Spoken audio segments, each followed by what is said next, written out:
नमस्कार दोस्तों, मैं प्रकाश शर्मा आज आपके लिए लेके आया हूँ एसएसटी का टॉपिक मौर्य काल। मौर्य काल जो कि इतिहास में बहुत प्रसिद्ध काल माना जाता है। देखिए, आज हमें मौर्य काल के बारे में थोड़ा सा अध्ययन करेंगे, लेकिन मौर्य काल का अध्ययन करने से पहले मैं आपको बता दूं कि अगर आपने हमारे चैनल को सब्सक्राइब नहीं किया है तो प्लीज़ इसको सब्सक्राइब करें और जो वीडियो है उसको लाइक करें। देखिए, सबसे पहले मौर्य काल के बारे में मैं आपको बता दूं।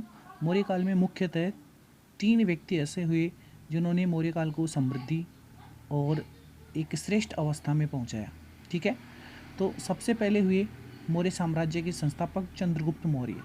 ठीक है, चंद्रगुप्त मौर्य के बाद में हुआ बिंदुसार और बिंदुसार के बाद में हुआ अपने अशोक। ठीक है, उसके लिए मैं आपको एक शॉर्ट ट्रिक बता देता हूँ ताकि आपको याद रहे। आपको याद रखना है, चंद्र बिंदु अशोक पर लगाओ, चंद्र बिंदु अशोक पर लगाओ।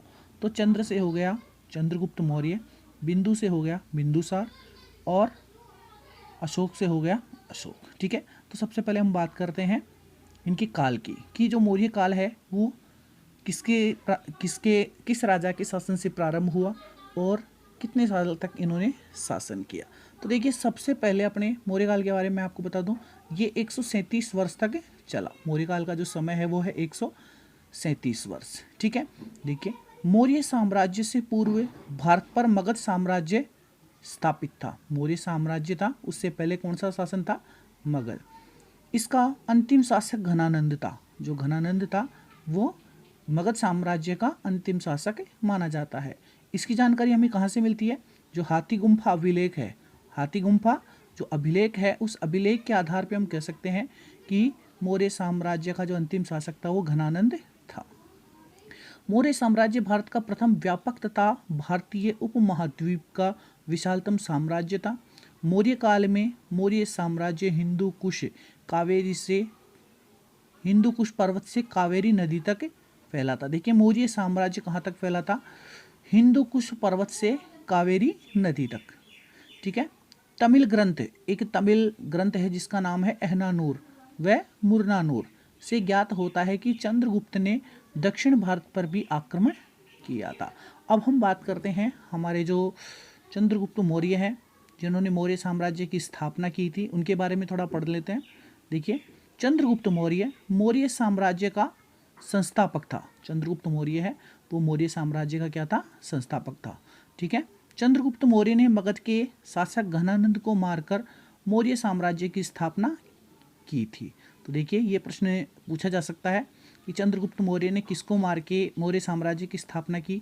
तो आंसर होगा घनानंद। ठीक है, जब इन्होंने घनानंद को पराजित किया था, यानी घनानंद को जब मारा था, तो उस समय चंद्रगुप्त मौर्य की आयु थी 25 वर्ष। ठीक है, चंद्रगुप्त मौर्य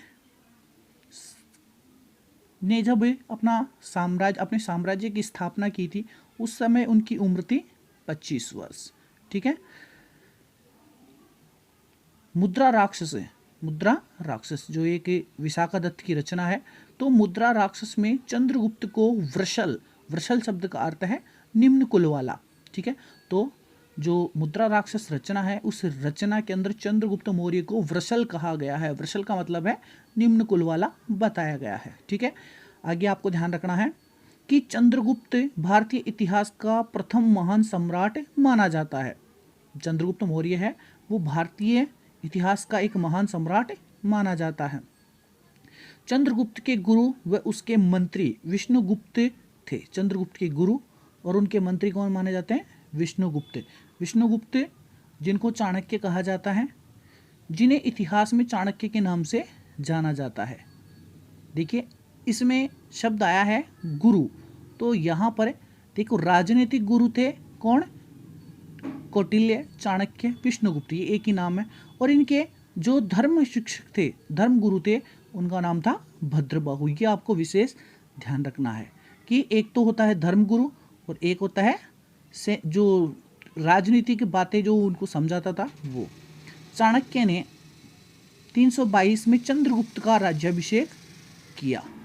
देखिए, सबसे इंपॉर्टेंट चीज आई है आपके सामने कि चंद्रगुप्त ने राजकीलम खेल के माध्यम से तक्षशिला के आचार्य को प्रभावित किया। ये शब्द आपको याद रखना है, राजकीलम। राजकीलम क्या है? देखिए, मैं आपको बता देता हूँ। राजकीलम एक ऐसा खेल है जिसमें लोगों को संग्रहित, मतलब एक संगठन करने की जो शक्ति होती है, वो शक्ति इस खेल के माध्यम से प्रदर्शित की जाती है।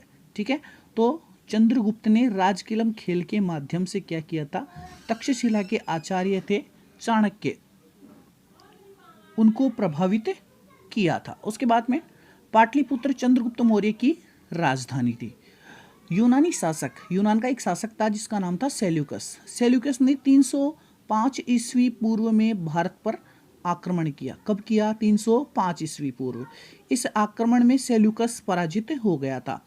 सेल्यूकस ने आक्रमण किया था भारत पर और उसे हार का सामना करना पड़ा।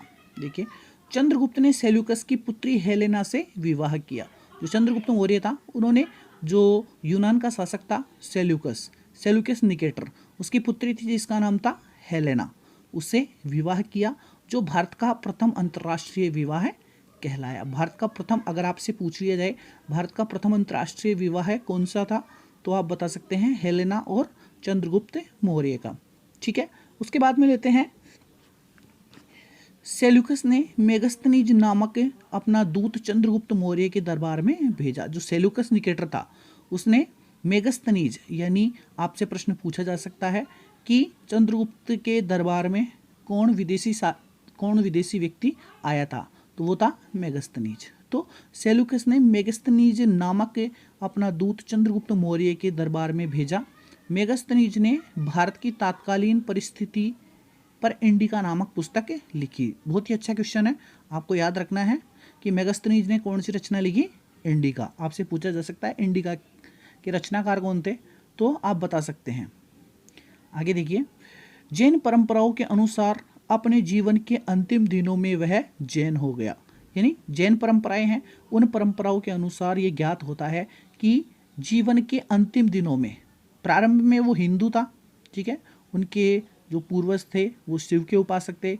इसके अलावा उनके जो पुत्र वगैरह हुए वो बौद्ध धर्म के उपासक भी हुए, हिंदू धर्म के उपासक भी हुए, मतलब वो सूर्य की भी पूजा करते थे, शिव की पूजा भी करते थे। तो जैन परंपराओं के अनुसार उन्होंने क्या किया, अपने जीवन के अंतिम दिनों में उन्होंने जैन धर्म को स्वीकार कर लिया। किसने? चंद्रगुप्त मौर्य ने। हम फिलहाल चंद्रगुप्त मौर्य के बारे में ही पढ़ रहे हैं। तथा भद्रबाहु की शिष्यता ग्रहण कर ली, यानी धर्मगुरु के रूप में भद्रबाहु की शिष्यता उन्होंने क्या कर ली? ग्रहण कर ली। चंद्रगुप्त के शासनकाल में मगध में 12 वर्षों तक अकाल पड़ा। ध्यान रखना है आपको, चंद्रगुप्त का जो शासनकाल था, उस शासनकाल में मगध जो उनकी राजधानी थी, उसमें कितने वर्षों तक? 12 वर्ष तक क्या पड़ा? अकाल पड़ा। श्रवणबेलगोला कर्नाटक में स्थित है। श्रवणबेलगोला, देखिए, जब चंद्रगुप्त मौर्य की मृत्यु हुई, आपको ये थोड़ा विशेष ध्यान देना यहाँ पर कि जो चंद्रगुप्त मौर्य है, चंद्रगुप्त मौर्य ने अपने जीवन के अंतिम क्षणों में संथारा विधि को अपनाया था। कौन सी विधि को अपनाया? संथारा विधि, जो जैन धर्म की होती है। इसके अंदर क्या है कि प्रभु का स्मरण करते हुए किसी निर्जन स्थान पर भूखे प्यासे रह करके अपने प्राणों को न्यौछावर कर देना, प्राणों की बलि दे देना। तो यहाँ पर श्रवणबेलगोला नामक चंद्रवस्ती नामक पहाड़ी थी, पहाड़ी का नाम था चंद्रवस्ती पहाड़ी।